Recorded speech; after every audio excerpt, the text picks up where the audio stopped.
Welcome back to Mimsy's Mudlarking.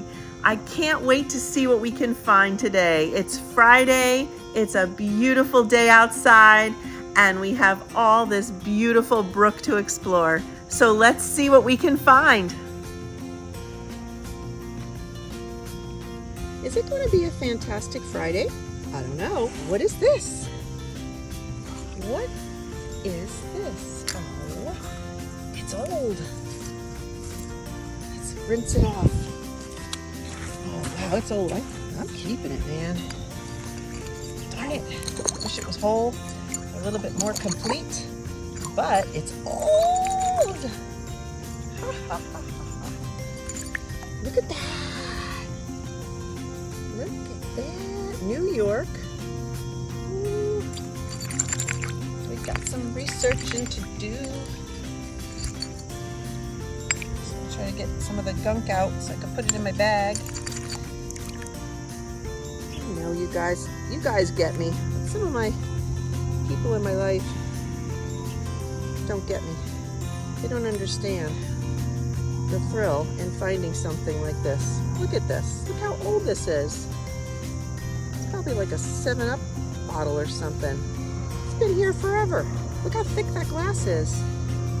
Ha! Loving it. Here we have another brook find, and this is a 1950s Coke bottle. From the best of my research, and I'm probably 99% sure, this is what they referred to as a hobble skirt design in a Coke bottle. I mean, if you had a whole complete bottle, that would be remarkable, but this one was, you know, buried all the way around in river sand and mud. So, you know, I'm just happy that I have what I have here. Let me tell you some things about it. You can see, I know there's scratches in the glass, but there's also trapped air bubbles in the glass. It's kind of hard to see maybe because of all the chips, but look how thick that glass is. Imagine holding that bottle. It would be pretty hefty, filled with soda. And the bottom is so cool, New York, New York. So that's where it was manufactured. They were manufactured, these bottles, in several different areas. And then the middle little design almost looks like the planet Saturn with an X in the middle of it. And from my research, a hobble skirt means it was fashioned after a woman's skirt because it kind of bells out on the bottom. And if you start any kind of research on Coke bottles, you know, there was quite a variety. But this one is from the 50s, mid-century. Very, very cool. I just love it. It feels really good in your hand. It's really hefty. And it's a pretty color green. And that's that.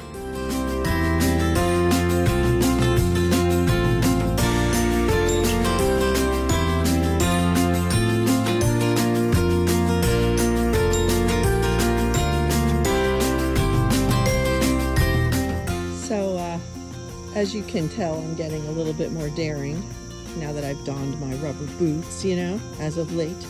And I have walked from over there to all the way over here. There's my boots. And now my backpack is over there. And I gotta go back through all this and get it and not get any water in my boots. So that's a nice challenge. You just have to shuffle. Let's call it the Mudlark Shuffle. See you on the other side.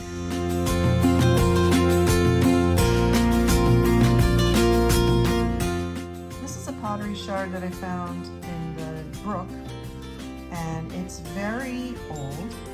It's got a nice glaze on it. What I'm really fascinated with is what were these? Is it a snowflake pattern, perhaps? That's what I'm thinking. Maybe these are two of the points of a snowflake.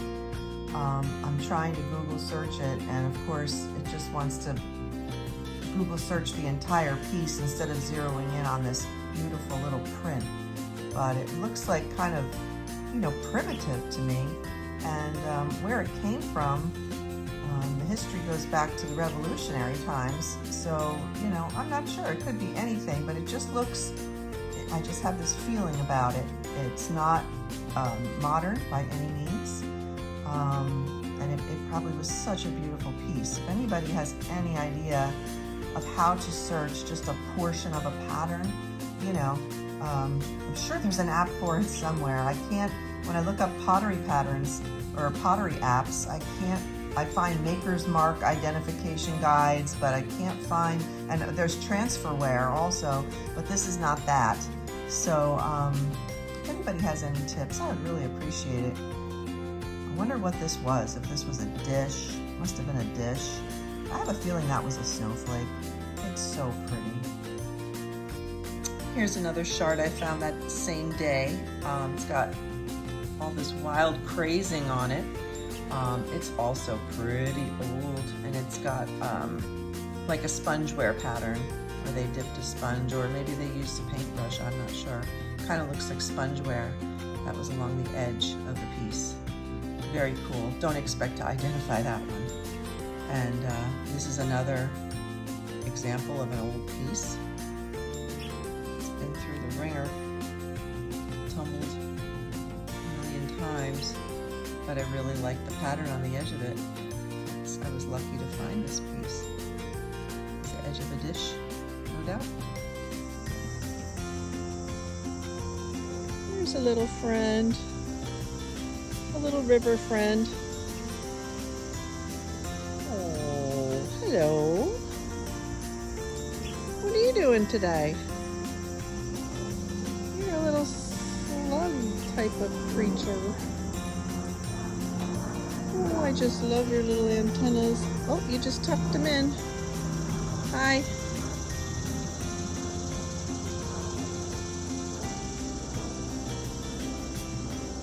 I know this is your leaf. You're a snail. I don't think you're a slug. You're a snail. You're so cute. Okay, I'll put you back. Oh, are you moving? Very slow. Very slow. What do you guys think this is? Do you think it's a cup? It looks like a cup. I don't know. Let's see. I'm gonna have to touch it. It's all mucky. Ooh, it's a bottle. I'm always a little off on that. Let's see. Oh, it's nice, but it's, you know, it's not anything I would want. So I'm just gonna really stick it back in there. Darn it. I wished it was a cup. Kind of looks really attractive sitting there like that, doesn't it? Here's an old pottery shard. Very pretty. We'll clean it off. Oh, that's very nice. That's very old. Very nice. Hand painted. Very pretty. Here's an old piece of glass. I think that this is old enough to take home. It's got some letters on it, and it's pretty aged. For this little brook anyway. It's keeper.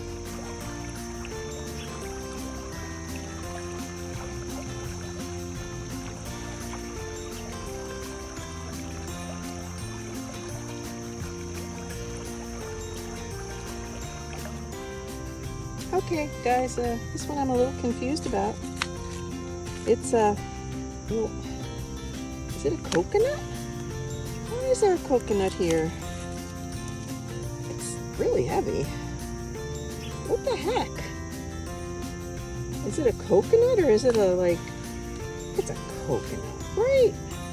We don't have coconuts here in Jersey growing wild and free.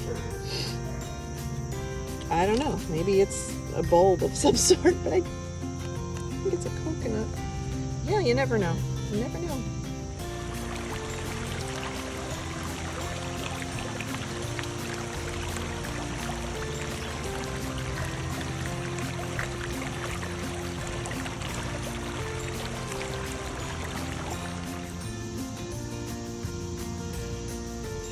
Ooh, bigger than I thought. Ooh, way bigger than I thought. It's a plate. Let's see what's on the other side. Pretty face? No, it's a plain dish. Don't really need it. I put it back. Maybe somebody else wants to find it. Thanks for coming along with me today. It was a really fun Friday Mudlark trip. I'm looking forward to taking you along on the next one. Have a good day.